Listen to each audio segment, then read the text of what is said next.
بسم اللہ الرحمن الرحیم۔ السلام علیکم زید وائس ون کے معزز خواتین و حضرات، ہم امید کرتے ہیں کہ آپ خیریت سے ہوں گے۔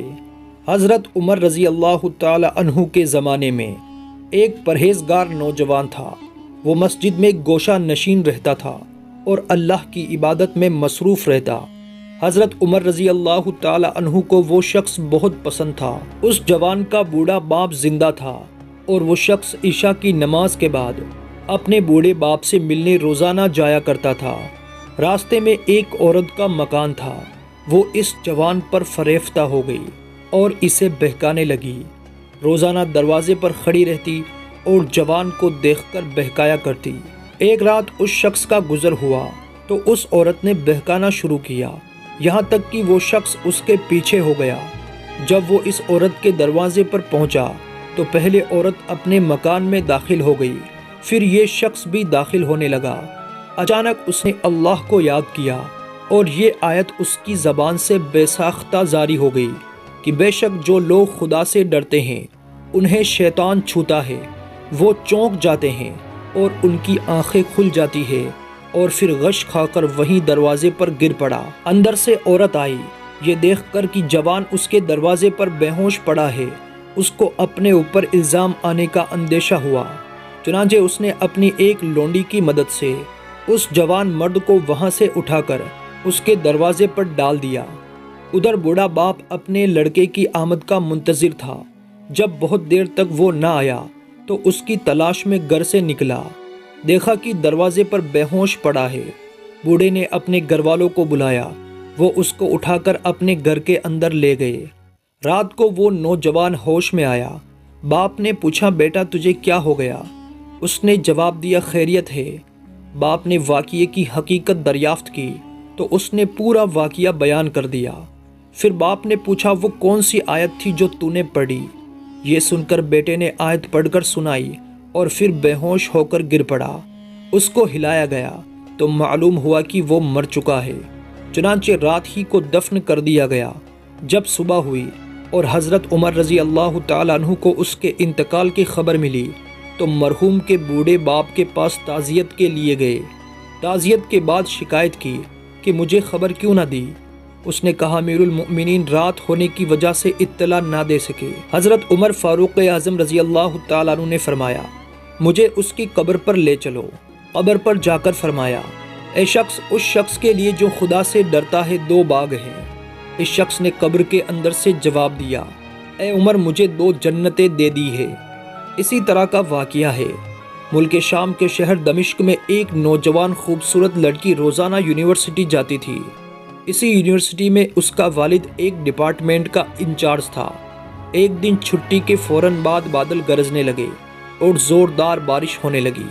ہر کوئی جائے پناہ کی تلاش میں دوڑ رہا تھا۔ سردی کی شدت بڑھنے لگی۔ آسمان سے گرنے والے اولے لوگوں کے سروں پر برسنے لگے۔ یہ لڑکی بھی یونیورسٹی سے نکلی اور جائے پناہ کی تلاش میں دوڑنے لگی۔ اس کا جسم سردی سے کانپ رہا تھا، لیکن یہ نہیں جانتی تھی کہ اسے پناہ کہاں ملے گی۔ تو اس نے ایک دروازہ بجایا۔ گھر میں موجود لڑکا باہر نکلا اور اسے اندر لے آیا۔ بارش تھمنے تک اپنے گھر میں رہنے کی اجازت دے دی۔ دونوں کا آپس میں تعارف ہوا تو معلوم ہوا کہ لڑکا بھی اسی یونیورسٹی میں پڑھتا ہے جہاں وہ خود زیر تعلیم ہے اور اس شہر میں اکیلا رہتا ہے۔ ایک کمرہ، برآمدہ اور باتھ روم اس کا کل گھر تھا۔ نوجوان نے اسے کمرے میں آرام کرنے کو کہا اور اس کے پاس ہیٹر رکھ دیا اور کہا کہ جب کمرہ گرم ہو جائے تو وہ ہیٹر نکال لے گا۔ تھوڑی دیر لڑکی بستر پر بیٹھی کانپتی رہی۔ اچانک اسے نیند آ گئی تو بستر پر گر پڑی۔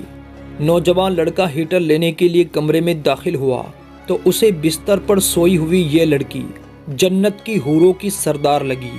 وہ ہیٹر لیتے ہی فوراً کمرے سے باہر نکل گیا، لیکن شیطان جو اسے گمراہ کرنے کے موقع کی تلاش میں تھا اسے وسوسے دینے لگا۔ اس کے ذہن میں لڑکی کی تصویر خوبصورت بنا کر دکھانے لگا۔ تھوڑی دیر میں لڑکی کی آنکھ کھل گئی۔ جب اس نے اپنے آپ کو بستر پر لیٹا ہوا پایا تو بڑبڑا کر اٹھی اور گھبراہٹ کے عالم میں بے تحاشا باہر کی طرف دوڑنے لگی۔ اس کے برآمدے میں اسی نوجوان کو بے ہوش پایا۔ وہ انتہائی گھبراہٹ کے عالم میں گھر کی طرف دوڑنے لگی اور پیچھے مڑ کر بھی نہ دیکھا۔ یہاں تک کہ اپنے گھر پہنچ کر باپ کی گود میں سر رکھ دیا، جو کہ پوری رات اسے شہر کے ہر کونے میں تلاش کرتا رہا۔ اس نے باپ کو تمام واقعہ سنا دیا اور اسے قسم کھا کر کہا کہ میں نہیں جانتی جس عرصہ میری آنکھ لگی تو میرے ساتھ کیا کیا گیا۔ اس کا باپ انتہائی غصے کے عالم میں اٹھا اور یونیورسٹی پہنچ گیا اور اس دن غیر حاضر ہونے والے طلباء کے بارے میں پوچھتا رہا۔ ایک لڑکا شہر سے باہر گیا ہے اور ایک بیمار ہے، ہسپتال میں داخل ہے۔ باپ ہسپتال پہنچ گیا، اس نوجوان کو تلاش کرنے لگا تاکہ اس سے اپنی بیٹی کا انتقام لے سکے۔ ہسپتال میں اس کی تلاشی کے بعد جب اس کے کمرے میں پہنچا تو اسے اس حالت میں پایا کہ اس کے دونوں ہاتھوں کی انگلیاں پٹیوں سے بندھی ہوئی تھی۔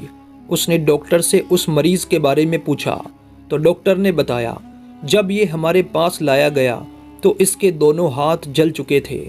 باپ نے نوجوان سے کہا، تمہیں اللہ کی قسم ہے، مجھے بتاؤ کہ تمہیں کیا ہوا۔ باپ نے اپنا تعارف نہیں کروایا۔ وہ بولا، ایک لڑکی کل رات بارش سے بچتی ہوئی میرے پاس پناہ لینے کے لیے آئی۔ میں نے اسے اپنے کمرے میں پناہ تو دے دی، مگر شیطان مجھے اس کے بارے میں پھسلاتا رہا تو میں اس کے کمرے میں ہیٹر لینے کے بہانے سے داخل ہوا۔ وہ سوئی ہوئی لڑکی مجھے جنت کی حور لگی۔ میں فوراً باہر نکل آیا، لیکن شیطان مجھے مسلسل اس کے بارے میں پھسلاتا رہا اور غلط خیالات میرے ذہن میں آتے رہے۔ تو جب بھی شیطان مجھے برائی پر اکساتا، میں اپنی انگلی آگ میں جلاتا تاکہ جہنم کی آگ اور اس کے عذاب کو یاد کر سکوں اور اپنے نفس کو برائی سے باز رکھ سکوں، یہاں تک کہ میری ساری انگلیاں جل گئی اور میں بے ہوش ہو گیا۔ مجھے نہیں پتا کہ میں ہسپتال کیسے پہنچا۔ یہ بات سن کر باپ حیران ہوا، بلند آواز سے چلایا، اے لوگو گواہ رہو، میں اس پاک سیرت لڑکے سے اپنی بیٹی کا نکاح کرتا ہوں۔ سبحان اللہ، یہ ہے اللہ سے ڈرنے والوں کا ذکر۔ اگر اللہ کا خوف نہ ہوتا تو اس لڑکی کی عزت محفوظ نہ رہ سکتی۔ جو بھی لڑکا یا لڑکی ناجائز تعلقات قائم کرتے ہیں یا غیر شرعی دوستیاں یا محبت کرتے ہیں تو وہ اپنے اس برے فعل کو چھپانے کی حتی الامکان کوشش کرتے ہیں۔ وہ چاہتے ہیں کہ والدین ان کاموں سے بے خبر رہے، حالانکہ وہ یہ بھی جانتے ہیں کہ اللہ ان کے ہر فعل سے باخبر ہے، پھر بھی ان کے دل میں اللہ کا خوف پیدا نہیں ہوتا۔ ایسا کیوں؟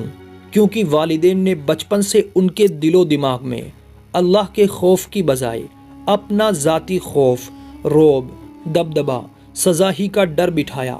اس لیے وہ اللہ سے بے پرواہ ہو کر والدین سے چھپ کر گناہوں کا ارتکاب کرتے ہیں۔ اور ایسے بھی والدین ہیں جنہوں نے اپنی اولاد کی تربیت خوف خدا پر کی تو ان کی اولاد نے ہمیشہ برائیوں سے اپنے آپ کو باز رکھا اور ہمیشہ اللہ کی بڑائی کو سامنے رکھ کر ہر قسم کی برائی سے محفوظ رہیں۔ آج ہم خدا کو بھول چکے ہیں، ہمیں تو یہ بھی ڈر نہیں ہوتا کہ کل کو دربار خدا بندی میں حاضر ہونا ہے۔ خوف خدا کو پسے پشت ڈال چکے ہیں، گناہوں کی لذتوں میں مست اپنی زندگانی کو تباہی کے دلدل میں پھینکتے جا رہے ہیں۔ ایک ایک سیکنڈ جب گزرتا جا رہا ہے تو قیامت بھی قریب ہوتی جا رہی ہے۔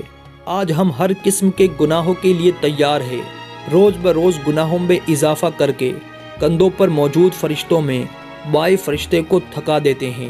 ان تمام گناہوں سے دور رہنے کی تجویز کیا ہے کہ اگر ہم ہر وقت یہ دھیان رکھیں گے کہ اللہ ہمیں دیکھ رہا ہے، اللہ تعالیٰ ہر چیز پر قادر ہے اور اس پر بھی قادر ہے کہ اس زمین کو حکم کرے کہ فلاں آسی کو نگل لے، تو ہمارا کیا ہوگا؟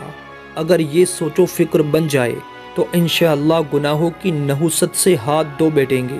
اللہ تعالیٰ سے دعا ہے کہ ہمیں گناہوں سے بچنے کی توفیق اور ہر وقت خوف خدا بندی عطا فرمائے، آمین۔ السلام علیکم ورحمۃ اللہ وبرکاتہ۔